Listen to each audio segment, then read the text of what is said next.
Gentlemen, today is April 30th of 2022. Together with the South Vietnamese people all over the world, we do the Black April commemoration to remember the day when the North Vietnamese communists violated the Paris Agreement to invade the South, causing death, separation, sufferings, so that 2 million people had to leave the country to seek freedom, despite that they might have to die at sea. We have today the presence of special guests from the Museum of Military History, where we have met with U.S. veterans who had been involved in Vietnam War since the 60s. They fought side by side with the South Vietnamese soldiers to protect the South from North Vietnamese invasion until 1973. Then, the South alone bravely fought against the North Vietnamese, whose weapons and ammunition were provided by China and the Soviet Union. In fact, South Vietnam could have still survived longer if we had ammunition, if our president didn't leave the country to evacuate, and if his successor did not call on the soldiers to surrender. Looking at the war in Ukraine today, we can't help comparing it to the Vietnam War at that time. Russia made the excuse of invading Ukraine to protect the Russian-speaking people and Ukrainian from fascist regime. The North Vietnamese communists said they liberated the South from poverty and from US control. In fact, Russia bombed areas inhabited by Russian-speaking people and brutally massacred tens of thousands of innocent people. The North Vietnamese massacred and buried 5,800 Hue residents alive in 1968, killed thousands of people on the Avenue of Horror in 1972. The similarity is that they are both communists, lying and cruel. Every place their troops passed, a lot of mass graves were found along with destructions.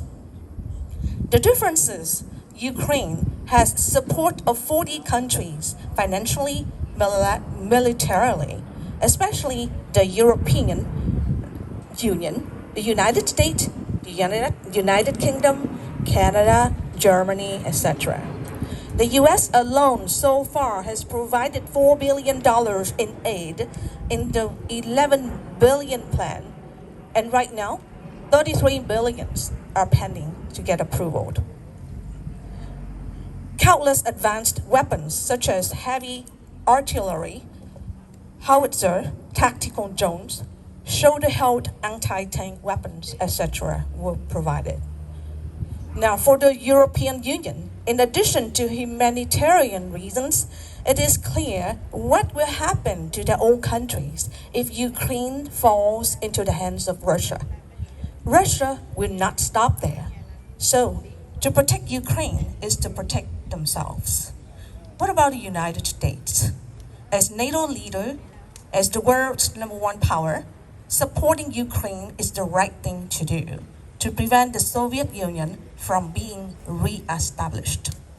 However, the president himself, 47 years ago, voted against aid to South Vietnam and insulted Vietnamese refugees who wanted to enter the United States after the fall of Saigon.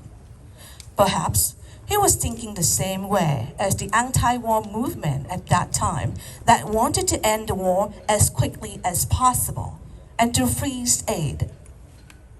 Even the returning US soldiers from Vietnam had to shed their uniforms before meeting the American crowds again. They were not welcome home like those returning from Korea. Not so many people know about Vietnam's important strategic location in Southeast Asia and in South China Sea, which we call Southeast Asia Sea. Had the US still provided arms aid to South Vietnam as it was doing with Ukraine, we would never have fallen. Had the United States ignored China's invasion of the Paracel Island, China would never have the opportunity to declare the 9-dash line to possess the entire Southeast Asia Sea, clogging the global shipping lanes. South Vietnam needs only one half of the weapons in US, and the US had left behind in Afghanistan, and half of the weapons that aid to Ukraine to defeat North Vietnamese aggression. The misguided view and actions of the US government at the time destroyed a good, humane Republic of Vietnam. The communist government gave away our land, sea to China, created opportunity for China's expansion, threatening world peace. Vietnam, Laos, Cambodia, all those small countries, but if swallowed by China, would create a disaster. Just like losing Ukraine will be a danger for world peace. To prevent that from happening, Vietnam needs to become a non-communist country supported by the United States. May God stop the wars and bring peace to the world. Thank you so much.